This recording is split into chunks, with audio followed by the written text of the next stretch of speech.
One of the first casualties of the War of Independence was Crispus Attucks, a black merchant seaman killed in the Boston Massacre of 1770. Slaves and free black men fought together in the Continental Army, but after the Revolution, African Americans were largely barred from serving.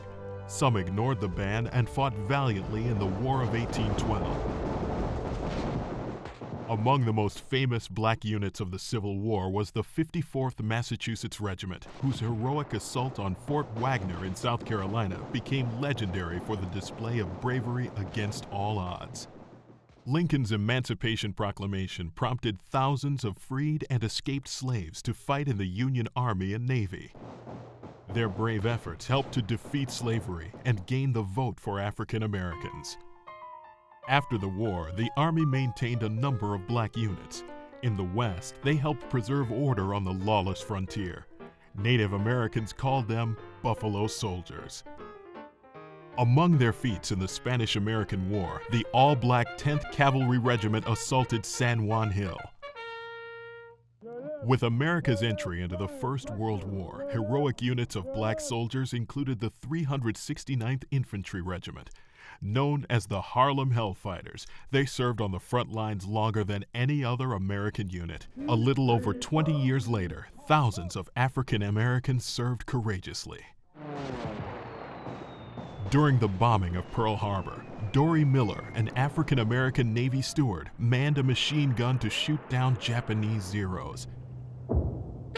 African Americans continued to serve heroically during World War II, although in segregated units. Nonetheless, the barriers were slowly being broken. Black women were now able to enlist in the armed forces, and the number of black officers was increasing dramatically. Benjamin O. Davis Sr. had become the country's first African American general in 1940. His son, future Air Force General Benjamin O. Davis Jr., commanded the 332nd Fighter Group, also known as the Tuskegee Airmen. Their outstanding performance helped to bring an end to segregation in the military. In 1948, President Truman issued an executive order directing the military to give all soldiers equal treatment and opportunity. There is no justifiable reason for discrimination because of ancestry, or religion, or race, or color. By 1954, the Army had become the first major U.S. institution to integrate. A decade later, during the Vietnam War, blacks and whites made up an integrated fighting force. Joe Wynn is a veteran of the Vietnam era. Joe remembers the early 1970s as a time of challenge and change. We were coming off of that period of the late 60s, the Black Power movement, peace movement.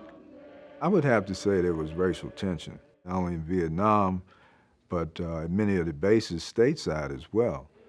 We wanted more civil rights, fair and equal opportunities.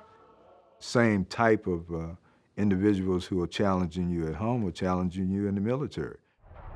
After Vietnam, black men and women volunteered in large numbers, and African Americans were rising in the ranks.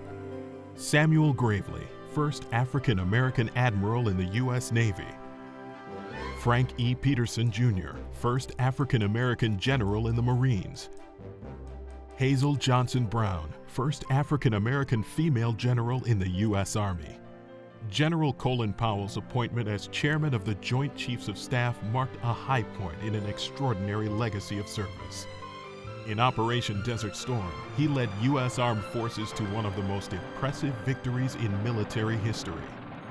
Today, African Americans continue to reach for new heights, like Captain Vernice Armour, who served in Operation Iraqi Freedom and became the first African American female combat pilot.